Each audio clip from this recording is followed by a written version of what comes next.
5 தொகுதிகளில் மட்டும் தற்பொழுது பாமக முன்னணியில் இருக்கின்றது. ஏனென்றால் பாமகவை பொறுத்தவரை தன்னுடைய அங்கீகாரத்தை இந்த தேர்தலில் 8 தொகுதிகளில் வெற்றி அவசியம். இந்த நிலையில் பாமக 5 தொகுதிகளில் மட்டும் முன்னணியில் இருக்கிறார்கள். குறிப்பாக சௌமியா போட்டியிடக்கூடிய தருமபுரி தொகுதியில் பாட்டாளி மக்கள் கட்சி நல்ல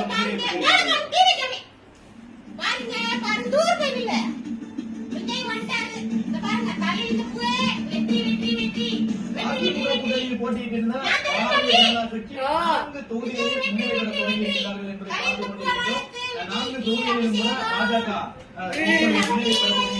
ஏனென்றால் ஆட்சி எண்ணிக்கை தொடங்கிய பொழுது ஒரு இடத்தில் கூட பாஜக முன்னிலையிலே 2 சட்டமன்ற இது ஒரு பெருத்த பின்னடைவாக பார்க்கப்படுகிறது.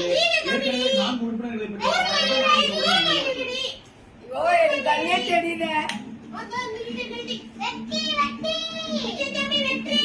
திமுக கூட்டணியில் போட்டியிட்ட அதிமுக இந்திய கம்யூனிஸ்ட் கட்சிகள் 2 தொகுதிகளில் மட்டும் முன்னிலையில் என்பதை பார்க்கிறோம்.